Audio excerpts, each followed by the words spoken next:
ամեն անգամ երբ որ գալիս է նախադասություն, որը որ քո ներսից քեզ ասում է, եկել ում ինչ են սովորացնում, հիշի մի բան, վտանգը սկսվել է։ Երբ որ դու մտածում ես, որ դու ամենալավ ոսկրիչն ես, եկել են քեզ ֆիլիրովկա անել են սովորացնում։ Դու ամենալավ նկարիչն ես, եկել են քեզ ինչ որ տոներից հասկանալ են սովորացնում, հա։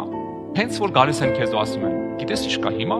շենքերը այդպես չեն սարքում։ Այդ բետոնի տեղը հիմա ինչ որ պանելներ են դնում փափուկ թեթև։ Դու ասում ես 40 տարվա շինարար եմ, եկել են ինչ են սովորացնում։ Գիտես այդ ինչ է նշանակում։ Նշանակում է 3 տարի հետո ոչ մեկ էլ քեզանից չի պատվեր չի տալու քեզ, որովհետև բոլորը նոր տեխնոլոգիայով են անում։ Իսկ դու դեռ մտածում ես դու վերջն ես։ Ինչ սովորացնելու բան չկա։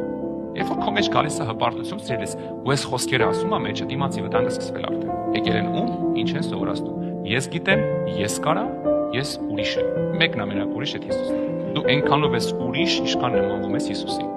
Ինչքան մոտենում ես, ինչքան նմանվում ես Հիսուսին, այնքան դու ուրիշ ես։ Ինչքան փորձում ես ցույց տաս բոլորին, ես ուրիշ եմ, այնքան նոր խայտարակ ես դնում։